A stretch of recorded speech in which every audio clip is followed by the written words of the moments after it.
आज मैं किसी एक चैनल में हमारी पार्टी के जो राष्ट्रीय महासचिव व राज्यसभा सांसद हैं श्री एस.सी. मिश्र, उनका इंटरव्यू देख रही थी, जिसमें उनसे बार बार मेरा उत्तराधिकारी के बारे में पूछा जा रहा था कि आपकी बहन जी का उत्तराधिकारी कौन होगा।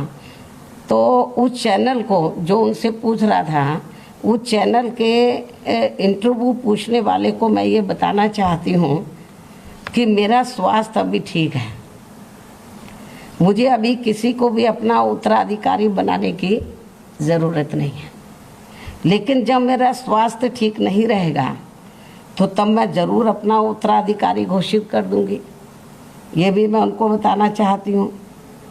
और जब उत्तराधिकारी, जब मेरा स्वास्थ्य ठीक नहीं रहेगा या मैं इस लायक नहीं रहूँगी कि मैं पार्टी को चला पाऊँ, और जब मैं अपना उत्तराधिकारी घोषित करूँगी तो उस चैनल को भी बता दिया जाएगा, पूरे देश को बता दिया जाएगा।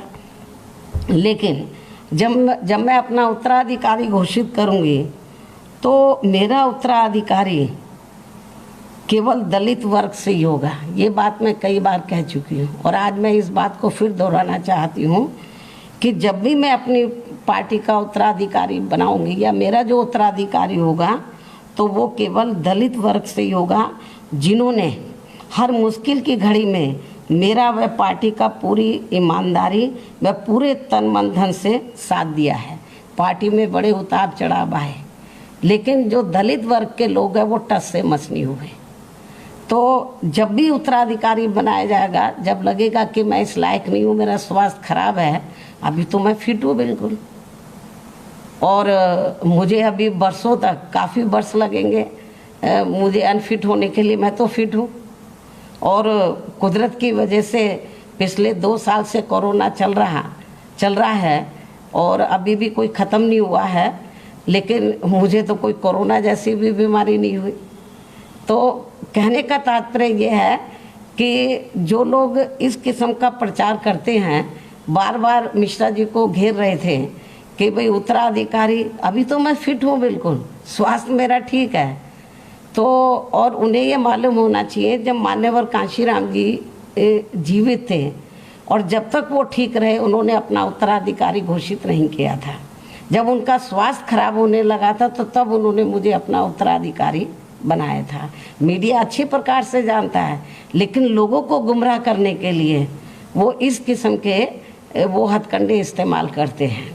तो इसलिए मेरा मीडिया को भी यही कहना है, और ख़ास तौर से कांग्रेस पार्टी को, कि ये जो इधर उधर की बातें कर रहे हैं बुकलेट के जरिए, बुकलेट हो या फिर नाटकबाजी करें या आए दिन आकर वो गांधी जी की प्रतिमा के नीचे बैठ जाएं, या फिर कहीं पर कोई अन्याय अत्याचार हो जाए तो वहाँ चले जाएं, तो इससे कुछ नाटकबाजी से होने वाला नहीं है। जनता सब जानती है, जनता को ये मालूम है कि यूपी में 4 बार मेरे नेतृत्व में सरकार बनी, तो बीएसपी ने, आपको मालूम है कि कभी भी वो अपना मैनिफेस्टो जारी नहीं करती है।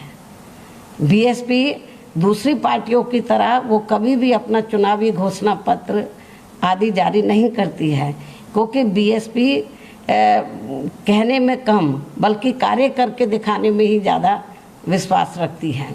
तो इसलिए जब मुझे 4 बार यूपी में गवर्नमेंट बनाने का मौका मिला तो मैंने वो ऐतिहासिक कार्य किए सर्व समाज के लिए, चाहे सभी धर्मों और सभी वर्गों के लिए, किसान, मजदूर, व्यापारी, कर्मचारी, बुजुर्ग, महिलाएं, युवा, सभी के लिए मेरी सरकार ने वो ऐतिहासिक कार्य किए कि जो पूर्व में किसी भी पार्टी की सरकार ने नहीं किए।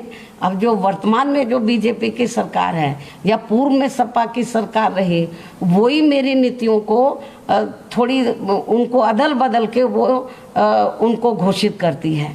लेकिन घोषणा करने से काम नहीं चलेगा, वो तो इम्प्लीमेंट करने से चलेगा।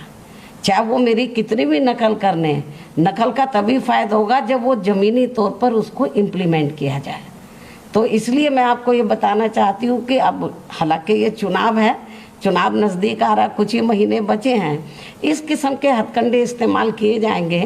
तो इसलिए मुझे बीच बीच में मीडिया के बीच में जाकर हमारे लोग गुमराह ना हो, तो मुझे ये बातें कहने के लिए मजबूर होना पड़ता है।